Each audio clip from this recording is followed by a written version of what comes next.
kalajengking tapi bisa terbang.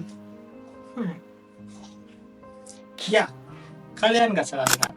Kalajengking ini bisa terbang. Tapi meskipun terlihat seperti kalajengking, ini bukanlah seekor kalajengking, tapi lalat yang biasa disebut sebagai scorpion fly atau lalat kalajengking. Scorpion fly masuk ke dalam ordo serangga yang bernama Mecoptera. Jadi, sebelum kita membahas lebih lanjut mengenai scorpion fly atau lalat kalajengking ini, kita akan membahas mengenai ordo serangga ini, yaitu adalah Mecoptera. Mecoptera berasal dari bahasa Yunani, yaitu mekos yang artinya panjang dan juga ptera yang artinya sayap. Jadi kita bisa simpulkan kalau Mecoptera adalah lalat atau serangga dengan sayap yang panjang. Jadi Mecoptera ini adalah ordo serangga dalam superordo Honometabola dengan sekitar 600 spesies lebih dalam 9 famili.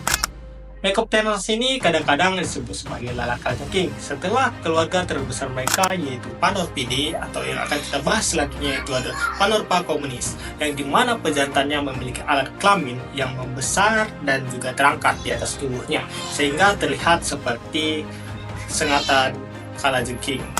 Kemudian sebagian besar spesies dalam ordo ini itu mendiami lingkungan yang lembab seperti di lokasi yang tropis. Tapi kalian tenang saja, karena scorpion fly ini tidak memiliki hubungan kekerabatan terhadap kalajengking, meskipun bentuk ekornya mirip seperti pendengar kalajengking. Jadi, spesies serangga ini tidak bahaya untuk manusia. Justru mereka memiliki kerabat dekat dengan lalat yang biasa sering kita lihat. Mecoptera ini memiliki sekitar 400 lebih spesies fosil yang diketahui dalam sekitar 87 marga yang diduga telah hidup pada masa Permian atas, Jura Tengah, dan Kapur atau Cretaceous. Yang lebih beragamnya lagi dibandingkan anggota ordo yang masih hidup sampai saat ini. Di antara anggota Mecoptera yang paling awal adalah Nanochoristidae dari zaman Permian atas. Kemudian fosil Mecoptera ini menjadi lebih melimpah dan beragam selama masa Kapur. Misalnya di Cina, di mana Panorpoda seperti Jurassic Panorpa, lalat gantung atau Bitacidae telah ditemukan. Spesies Mecoptera yang telah punah mungkin merupakan penyerbuk penting bagi tanaman berbiji Gymnospermae awal selama periode Jura Tengah hingga pertengahan periode Kapur awal, sebelum kelompok penyerbuk lain seperti lebah berevolusi seperti saat ini. Baiklah, setelah kita membahas mengenai ordo Mecoptera dari scorpion fly ini, kita akan mulai membahas mengenai scorpion fly, yaitu adalah Panorpa communis bahasa latinnya. Jadi Panorpa communis atau scorpion fly ini berasal dari benua Eropa, terutama dari negara Italia, Swiss, Jerman, Austria, Republik Ceko, Hongaria, Slovakia, Ukraina, dan Rusia, serta Eropa lainnya, dan juga dari benua Asia Utara. Scorpion fly Eropa diberi nama Panorpa communis oleh Carl Linnaeus pada tahun 1758. Spesies ini biasanya dapat ditemukan di pagar tanaman dan petak-petak jelata.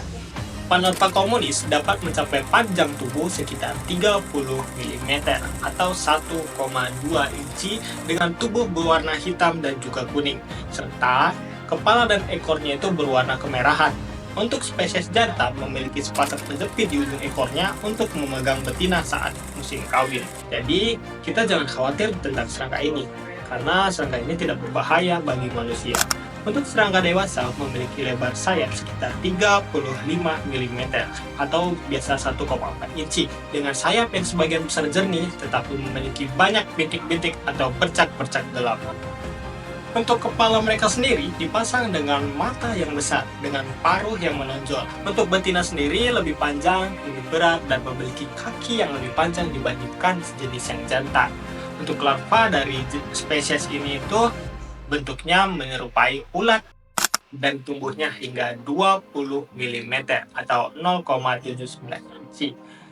Ia memiliki 3 pasang kaki toraks dan 8 pasang kaki prolek. Scorpion fly sendiri itu biasanya memakan serangga mati, meskipun terkadang memakan kutu-kutu daun yang hidup di sekitar daun. Terkadang juga, scorpion fly ini mengambil dari jaring laba-laba ataupun getah tanaman, yaitu serangga yang telah terperangkap. Meskipun bersayap penuh, serangga dewasa jarang terbang terlalu jauh dan menghabiskan sebagian besar waktunya untuk merayap di atas vegetasi, di tempat yang lembab dan juga teduh di dekat air dan sepanjang pagar tanaman. Pada musim kawin, scorpion fly jantan melepaskan feromon dan menawarkan hadiah perkawinan kepada jenis betina dalam bentuk sekresi air liur dan mangsa perkawinan. Biasanya arthropoda yang sudah mati. Jadi sebelum menawarkan hadiah perkawinan, jantan dan betina melakukan ritual perilaku kawin yang meliputi gerakan sayap yang lambat disertai dengan sekuens singkat dari getaran cepat dari perutnya itu. Kemudian, keberhasilan kawin betina meningkat seiring dengan besarnya hadiah perkawinan yang ditawarkan oleh jantan. Setelah berlangsungnya perkawinan, telur dari scorpion fly atau Panorca communis akan diletakkan di dalam tanah setiap tahunnya, dan kemudian larva yang telah jadi akan mengais-ngais dan menjadi pupa di dalam sana. Untuk betina sendiri bertelur di tanah dalam bentuk kelompok yang kompak di daerah yang lembab, di mana mereka menyerap kelembapan untuk menetas, yang membutuhkan suhu yang tepat. Jadi kalau dalam kondisi kering, mereka akan dapat bertahan dalam waktu yang lama tanpa kemunculan hingga kondisi kelembapan yang diperlukan itu terpenuhi. Jadi untuk secara keseluruhan, scorpion fly ini merupakan contoh menarik dari evolusi serangga dengan adaptasi morfologi dan juga perilaku yang khas. Bagaimana komentar kalian mengenai serangga ini? Silahkan tulis di kolom komentar. Sekian, terima kasih.